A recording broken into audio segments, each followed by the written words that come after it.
Welcome. This strategy alone made me hundreds of thousands of pounds in the last couple of months, and in the next 40 to 45 minutes, I'm just going to reveal it all. It's a simple 3-step process of extracting and amplifying pain points by utilizing conditional language. So stay tuned and you better stay until the end because if you don't absorb this, someone else is, and you're probably getting flushed out of the market. But yeah, without further ado, let's get straight into the video. How much have you made so far? This last month actually, last month. Just for setting, Yeah, just for setting, just from that one offer, real estate one that But you did. last month, so he just pays me monthly. Last month I made seven and a half roughly, so USD. So it's nice, and that's my first 5 weeks on the offer as well. So I can't really complain. Let's fucking go, bro. Let's fucking Yeah. go. So hopefully you're gonna find some of my stuff very useful today because when we were in Prague, me, Danny, and Thomas Cole actually spoke about some of the things that they would like for me to discuss. It was supposed to be like one on two real life mastermind, but we were actually fucked a bit with the schedule and stuff. So I just said to the boys that I'm gonna cover it in the group call, and the topic of today's group call is gonna be how I usually find and amplify pain points with the use of conditional language. A simple chronological process from just addressing why pain points are a crucial step, how to attach them to the goal and assign the number to them, to how to find them, amplify, and then propose a solution. I just generally want to discuss about how specifically I find pain points whenever I'm talking with the prospects. I know that there are so many different ways of finding a pain point, and I definitely feel majority of those are overrated as fuck, because it all comes down to, all right, so what's your next goal in the next 3 to 6 months? What is it you're trying to reach in the next 6 months, or even at these times of the year when it's like Q4? A lot of people asked me recently, as my video went viral again, they apparently thought it's the right time for them to start pitching me something, and most of them have been asking me, all right, so what you want to reach by the end of this year? That's, I'd say, a massive massive red flag. And I always like to think outside the box. But before we actually discuss some of the examples right here, by the way, boys, any of you, if you feel you need to interrupt me, just, basically raise your hand or just interrupt me and I'll stop talking to answer your question. But the thing is that the crucial aspect of finding pain points in order to, leverage them and propose at the end what I call a no-brainer call proposal right here. The crucial thing is to understand why even finding these pain points is important.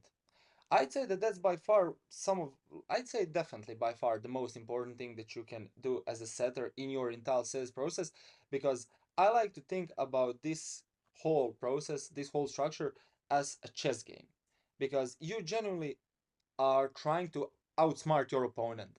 Let's be real. We all know the sales game at this point, and all of these other people know that behind every question that we ask, there's a real reason why we're even asking that question, which is to ultimately sell something.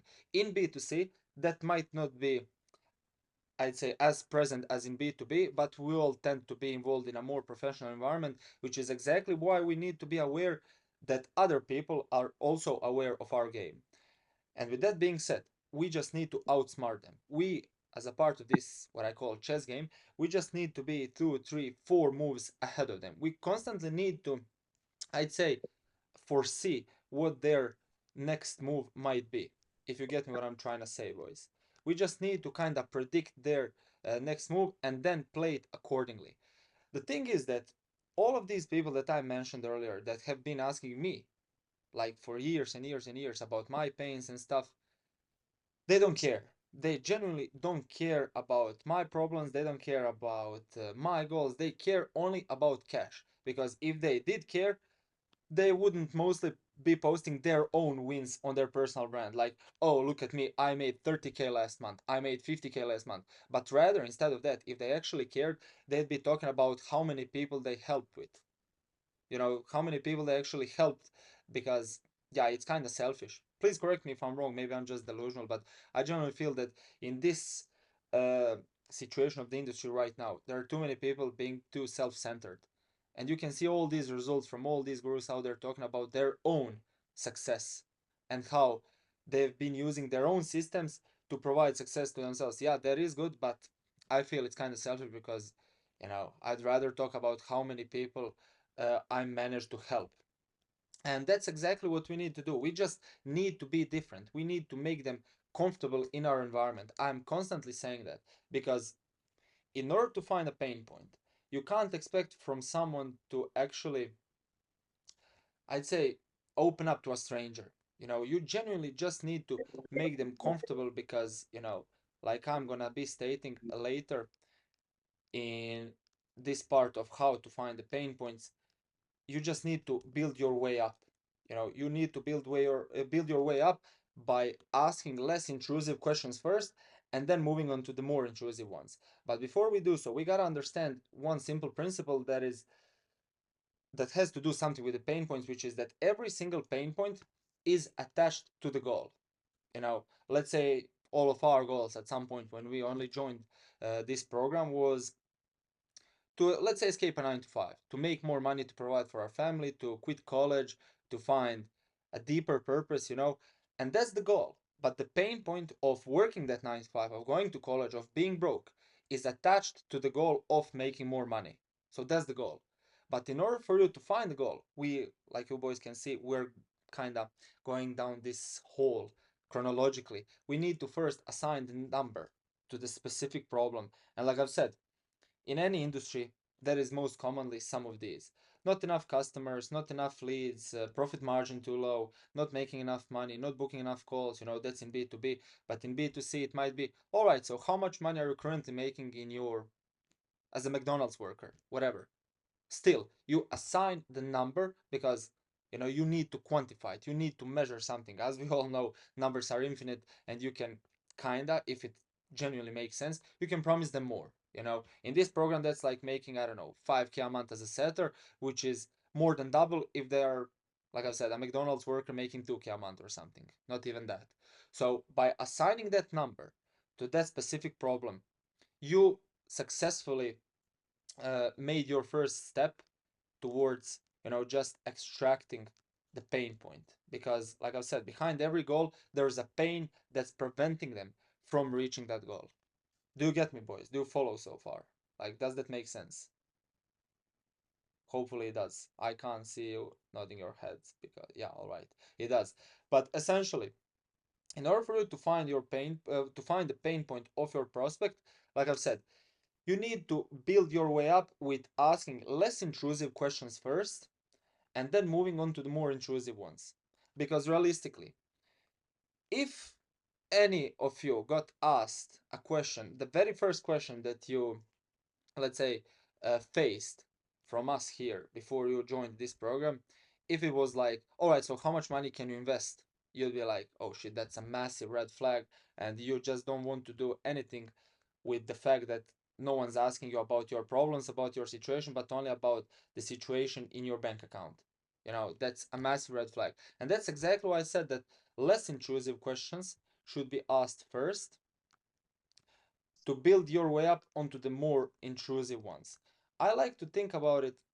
I mean, some of you boys that have been on the calls with me more, let's say, more frequently, you constantly might have realized that I'm all about chronologically this, chronologically that. So I like to think about it like a staircase, let's say. You need to obviously pass level 1 if you want to get to the level 2, level 3, and level 4. Or in other words, might be like a video game. You can't complete level 3 unless you completed first and second level, right? So that same way, you can't be asking more intrusive questions first unless you actually, guess what, made them comfortable in your environment to that level where they feel genuinely like, you know, comfortable enough to just answer honestly. Because if they're just being polite, then I guess they're just going to lie and you don't have many things to work with as a setter, which later down the line can, I'd say, as a result of a compound effect, can just make you drown heavily because you know, you get to the point where you don't know how to propose a call, what to provide as a solution, and what is it that your prospect specifically needs. So like I said, some of the things that you can be asking them first is about their goals, to see where is it that they're even standing, and then when you like build your way up, they will realize, all right, this guy actually makes sense. You've successfully, I'd say, completed your first task, which is just ask right and targeted questions in order to make them comfortable in your environment. And then I'd say, as another step of making them comfortable in your environment, there is a formula. Like I said already, some of you boys that have been on the calls with me know exactly what I'm going to talk about, but it's called ACA.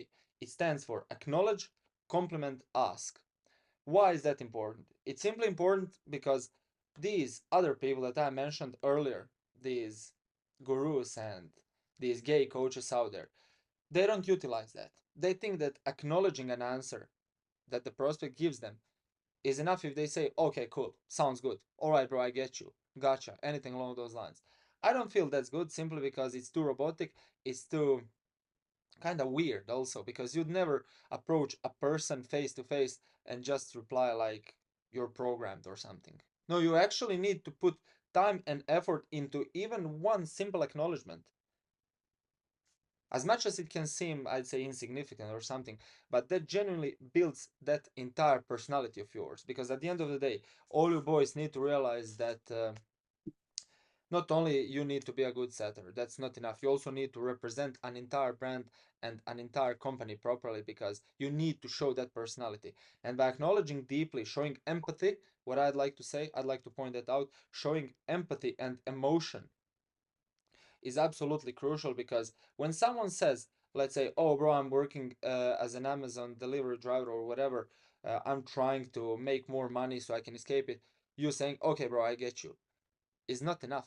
But saying, okay, bro, I respect you for having such a sick mindset. Most of the people just want to be comfortable and, most of them are afraid of making that step. Acknowledging in such a way is, I'd say, way better because, you're giving them credits, which is exactly what this second letter of the ACA formula stands for. You just give them a light-hearted, slight compliment before moving on to another question in this chronological way that I talked about right here. Do you get me, boys? Just ACA, because without it, then you're just a robot who doesn't care about his prospects and you're not building that personal connection with them, which will lead you to some of the problems that you might face later. You won't be able to dig deeper. You won't be able to um, show yourself as an authoritative figure because if you're not an authoritative figure, why would they listen to you when you share free value?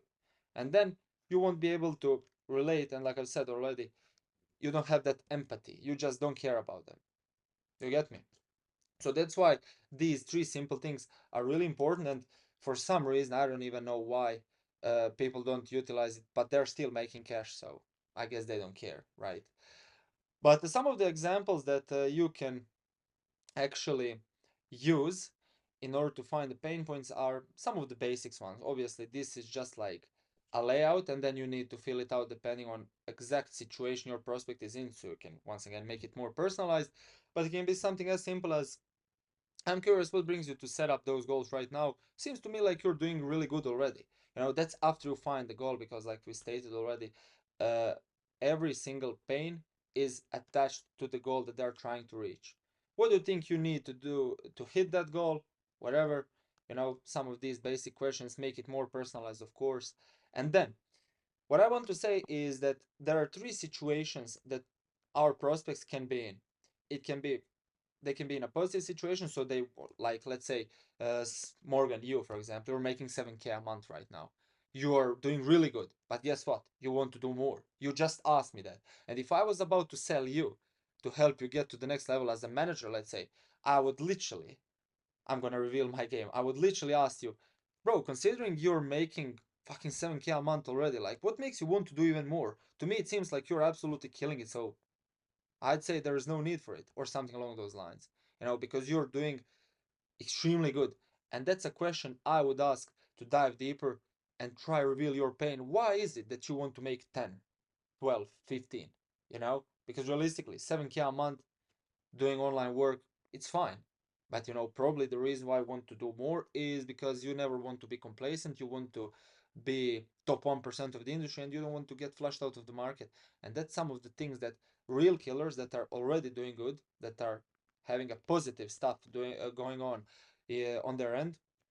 Those are some of the usual pains that they are going through. Then the second one that people can be in is like negative. They're like, oh shit, I'm just drowning. I don't want to be in this job anymore. And then you'll be like, can you expand on that for me? Just as simple as that. As simple as that is enough. You don't need to overly explain yourself. You don't need to talk more, because at the end of the day, we're here to ask open-ended questions to make prospects speak way more than we speak, because the more they speak, the more things we have to work with.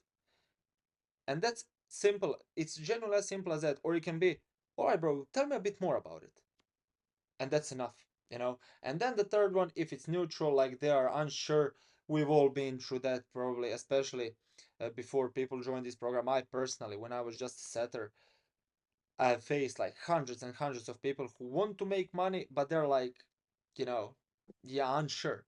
And then you just be like, just okay, bro. Like, what do you mean? It's as simple as that. Once again, you don't need to overly explain yourself. That's crucial, because once again, I'd say that the main takeaway from this very first part of building your personality, connecting with prospects, and these kind of things, making them comfortable in your environment, I'd say that the main takeaway is to not speak much, not come across as someone who is overwhelmed, because you don't want for them to feel like you're excited that you're gonna get their cash or something. Because first impression, once you build that first impression, it's genuinely set in stone and it's done deal. You can't like change it ever again. So make sure that this very first step is actually going well, because you just want to act like it's just another day in the office for you. And like I've said already, from a high position of authority, that's how you want to approach them. Because if you're not like that, they will not reach out to you for help, because they simply don't see you as a figure who can help them get to the level where they want to be. And that's it from the first part. Any questions? Anything at all? Please, boys, let me know if there is a single thing that's not clear, or not as clear as you'd like it to be. Anyone? All right. Then, once you find the pain point, the logical move is to amplify it, because once you found that pain point, it's just like tip of the iceberg. You don't have a damn clue what's going on way deeper. And that's exactly what you need to make them realize. Because at the end of the day, we're not just setters. There was a question that someone asked. I was literally at the airport. I landed in Croatia. I think it was Monday. Someone asked, no, actually, someone mentioned or clowned a prospect for having a goal, or not believing that 5 to 10K a month goal is reachable. Someone, I'm sure some of you remember that combo. But that's exactly what we want to avoid. We just want to actually find the real reason. Why is it that they are kind of unsure? Why is it that they are struggling? Um, just dig deeper is the main thing I'm trying to say here. Dig deeper, and that's obviously the first thing that you absolutely need to do when you reveal the pain point. When you just feel that gap, I would say, because if you say to a person, or no, if a person tells you that he wants to quit his 9 to 5, and then you move on to another topic, you just discuss all the possible solutions in this world, then he kind of, I'd say, fades away from the real problem, which is a huge problem for you as a setter. You just need to attach emotions to an actual pain, because the same way we understood already that every single pain is attached to the goal, this time we need to understand that every single pain should be attached to the emotions. We need to genuinely, like, emotionally trigger them in a way. Let's say some of the boys who are not here yet in this program, they want to join, and then they see me posting this, I don't know, group call on YouTube, and they see you boys winning. They're like triggered. They're triggered because they're like, oh shit, bro, I definitely deserve to be there. And that's exactly what you as a setter need to reveal. You need to dig deeper by asking these questions that I've stated earlier, like, can you expand on that for me? Or what do you mean? Or what have you tried so far to uh, escape your 9 to 5? Or I don't know, why do you feel leaving your 9 to 5 is important for you right now? Any of these things are considered a great question to dig deeper, because you genuinely need to do so in order to just find their emotion. Find their emotion. In B2B space, truth to be told, they will never like reveal their emotions to you, only if you're like, I don't know, the best guy in the world. But for that exact reason, in B2B, you just need to cut the BS, because I feel in B2B, I said it at the beginning of the call, everyone is aware what's the real reason of you messaging them, asking questions, acknowledging, sending free value. They're aware of that. So in B2B, I feel it's like find the pain, like find what is that they need. Genuinely try to see, are you two guys a good fit? Like, should you guys go and hop on a call, discuss more or not? And that's it. Just book a call. It's in B2B. B2B is quite delicate, so I would say that you just need to, most importantly, cut the BS and just, whoever, if there's any of you guys working B2B, which I feel, Sam, you are working there, Danny as well, I feel, not sure. So, you know, it is super important to just cut the BS and be fully transparent, because at the end of the day, if some of these online gurus reached out to you, you'll be like, bro, what do you want? Like, I know the game. What do you want? But if he is cutting the BS, and let's say he is being a bit more direct with you, which is also extremely important. Just be more direct. I'd say a direct approach. And then there is something that maybe triggers your curiosity. You're going to be open to hear more, because, you know, it's something that you genuinely need. So, yeah, like I've said, just direct approach, cut the BS. And in B2B, you can ask questions, but make sure that these people are already aware that you're not just trying to lead them through a process, because there is a fact: people love to buy, but no one likes being sold. Like, no one likes being sold to, because it goes way beyond that. It gets to the point where they feel that their ego is hurt. They feel like, oh shit, like, what's this guy trying to sell me? But if they want to buy, they will surely buy, you know and then once you dig deeper, I feel that that's when you can actually give them light-hearted free value with the use of conditional language. And I'm going to explain how. Some of the things that I've been using whenever I'm prospecting for my B2B offer, let's say just recently, I closed the guy. By the way, he didn't need any setters, but he actually ultimately asked me. After we hopped off a call, after I realized that he didn't need setters, we hopped off a call, and he reached out back to me maybe 2 days after, asking me about if I can teach him my appointment setting process. So pretty much he's my one-on-one student right now, who is being taught how to be a setter for himself. Why was that? Because I gave him free value.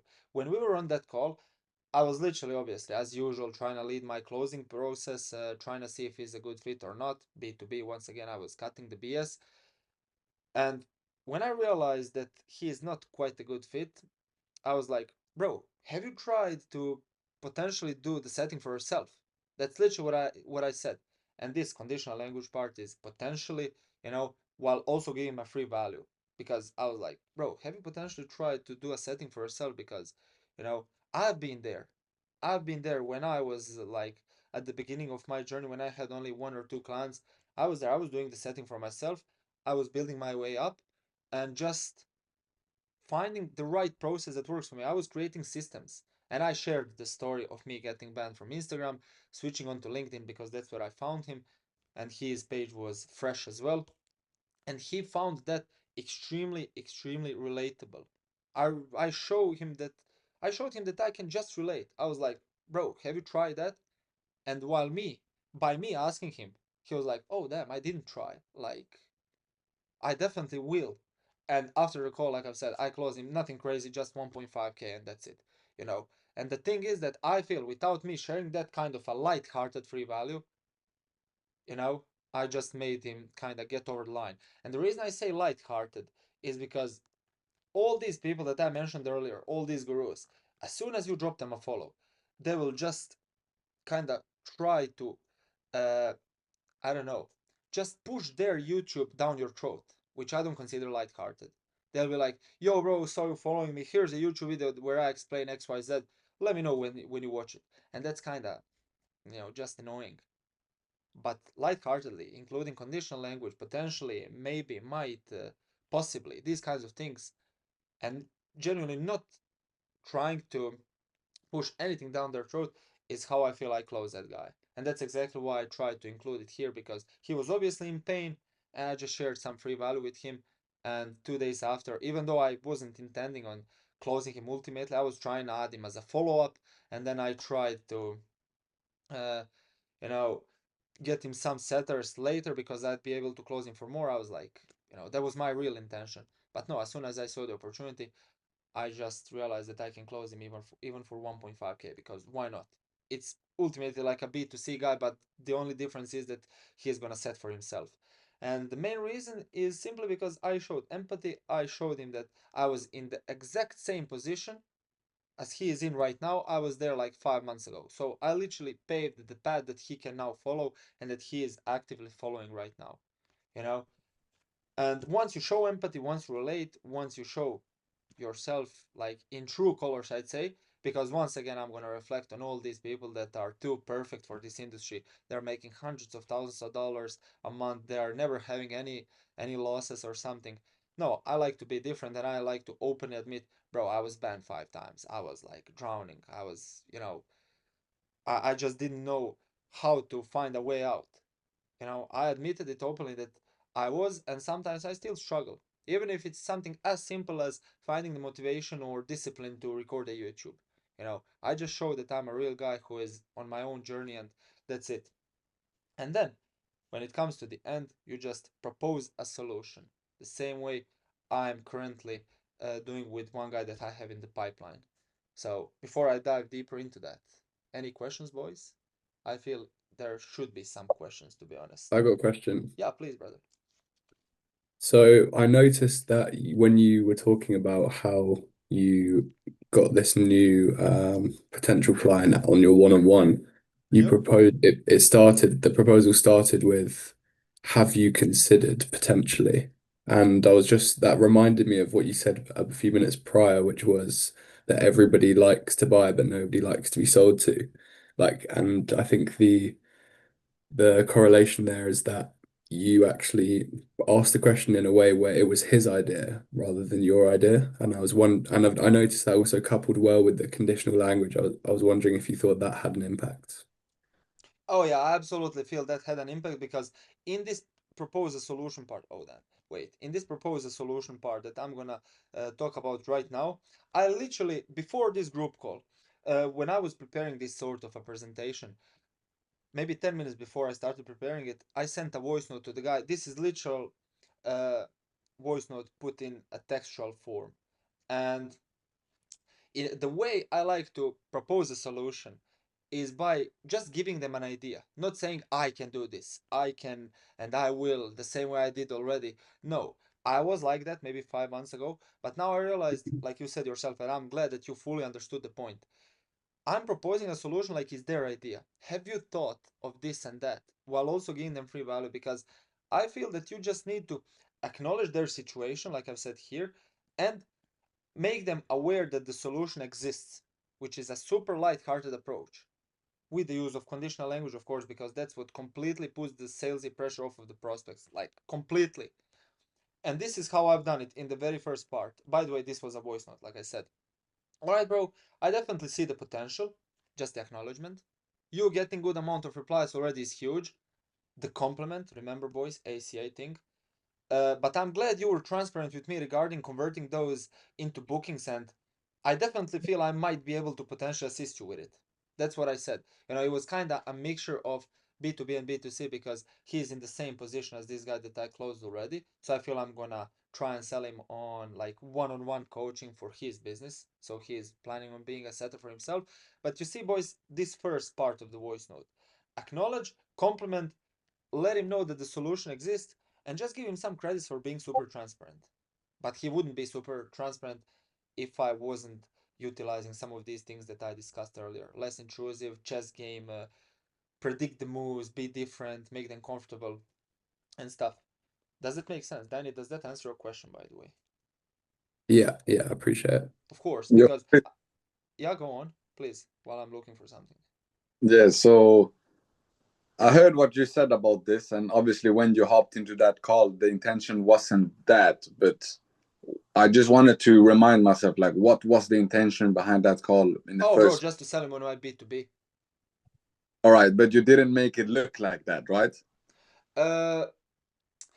Well, I'd say, I mean, you, bro, like you were working with me under my management for months, and you know that the worst case scenario proposal. That's Ah, exactly what I was about to mention here, because this is how I propose the call, and this is how, since I created that system that I feel works when it comes to proposing a solution and converting them, I call it the transition stage. We can even call it that way. So my real intention was just to sell him, obviously, as we all know, and he was aware of that because he was super transparent. He realized, oh yeah, I need help, and I was like, yeah, bro, I'm in a position of authority to actually provide you with that help that you need, you know. And ever since that happened, I started using it, and this is what the outcome was. I can literally read it out loud. Bro, absolutely. To get any of your energy and advice with appointment setting would be great. Would love to see your approach and see if I can fit more people in and start building quicker.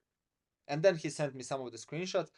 I was like, all right, bro, like hop on a call, this and that. And he was like, let's do it, brother. Send me your calendar. And like I said, just before this call, I sent him a calendar. So the real intention was obviously to sell him. And the way I did it was simply by doing this, by sending a voice note that contained A to Z. Like I literally listened to it for like minute or two to just, I'd say, transcribe what I said there. And in that Yeah. first part, by the way, hope that answers what you wanted to hear. I just wanted to know, like, Yeah. when you framed the call, when you were in there, that the plan maybe wasn't to sell him on one-on-one coaching for setting, but the plan was another thing. But then you brought up that idea, and you brought it up as if it was his idea, Yep. so that it didn't like, so that he didn't have any resistance towards you, and you like avoided threatening his ego or his authority, Exactly. his Because self-image, and all that. you don't want to hurt their ego at all, because then you end up probably facing a smokescreen objection, or Yeah. even if they're like dickheads, they're just gonna block you and never reply to you. Yeah. So So like Danny said, like people like to buy, but they don't like to get sold exactly. to. And That the that's way, right, because you didn't have like that thought of wanting to do it in the first place, right? wait, someone is Thomas. I'll have to mute you, bro, because it's kind of interrupting Benjamin. So yeah, the thing is that that's exactly how it went. You know, for example, in order for me to actually accomplish my goal of, let's say, as a first step, making him hop on a call with me, was to make myself look as a position of authority, I'd say. This was the second part of the voice note. But anyways, I can't lie. I'm a busy guy, and you seem like a busy guy yourself. So, you know, instead of chatting back and forth, let me know if you'd be open to the idea of having a quick call instead. I gave him credits as well because, you know, he's a busy guy as well, of course, because he's a businessman. And I'm a busy guy too because I don't want to I don't want for us to chase each other. I don't want to, I don't know, just be that desperate guy in the DMs. I don't want that. And I just proposed the call. And then, as you know, Benjamin, already, you know me literally A to Z, it's a no-brainer proposal at the end. I'd like to show you all the ins and outs of exactly how I convert replies into at least 3 to 5 bookings per day. And the crucial thing, boys, is right here. Exactly how, and then you repeat what he said he is struggling with. I'll just kind of highlight it. This is crucial because you Yeah. always want to reinstate their goal or their pain, because without it, it's not a no-brainer. It's just a generic proposal that you can copy paste to 20 people and pray to God that one of them is going to convert. And by doing so, you give them a direct benefit of why is it that they should hop on that call. Because if they don't hop on a call where you clearly provided a solution, they're just, I don't even know what they are. Like, they're just dumb. their IQ is below 0, you know. And then to just kind of add spice it all up at the end, it's like, I mean, the worst case scenario, if you don't feel like doing it together, I can just lay out the plan so you can go out there and do it yourself. Let me know if that sounds fair enough to you. And that's how you make it a no-brainer, because either way they will see the benefit. If they buy, guess what, they're gonna see the benefit. I mean, not directly saying buy, invest or something. It's this part, doing it together. If you guys do it together, obviously it comes with a cost. They're benefiting because you're helping them directly one-on-one. But if they don't buy, guess what you're gonna do? Just lay out a plan so you can go out there and do it yourself.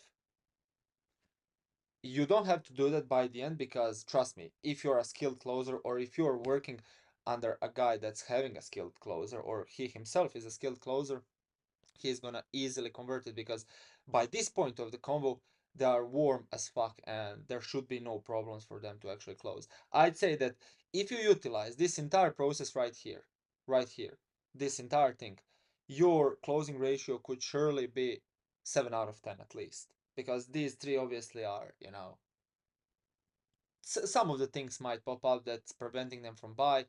Maybe they're too afraid, maybe their action threshold is not as high as it should be, maybe they're just blunt, resistant to everything, whatever.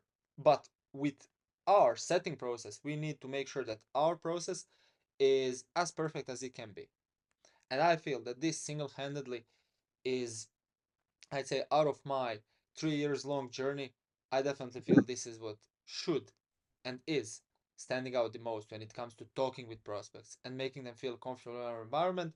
Because at the end of the day, even if they want to pay you, but they are like hard to deal with, I would highly advise you not to accept his cash. I mean, you as a setter, you of course can, but as a business owner, I wouldn't accept his cash, because yeah, then making 5K off of him is definitely not worth it over the next year of just him being pain in the ass, you know, because it's it kind of goes way beyond the monetary things, monetary gains that you can acquire out of him. Like I mean, I'm not gonna act all tough and shit and say like I'm turning all these people down. No, but I've turned maybe 2 or 3 people down in my life simply due to the fact that I felt like they're too, I don't know, weird, too soft. You know, if I accepted their cash, that'd probably be bothering me forever with every single detail. And genuinely, that's not something I want, because it's not like leverageable. It's just a super low leverage activity, and it's not sustainable long term, because then it wastes my brain power that I can put towards content, towards new clients, not even new clients, but more new clients, because for one client that I'm struggling with, I could be, I don't know, having so much success with 3 new other clients. So yeah, like I've said, as a setter, this is fine, and you can, you know, with this process, just answer to any of their questions, give them free value, book them in, and let your client deal with it. But you know, later down the line, when you're a manager, a business owner yourself, you definitely need to utilize this process to see like, all right, if we're actually a good fit to work together or not. And how you're gonna find that out?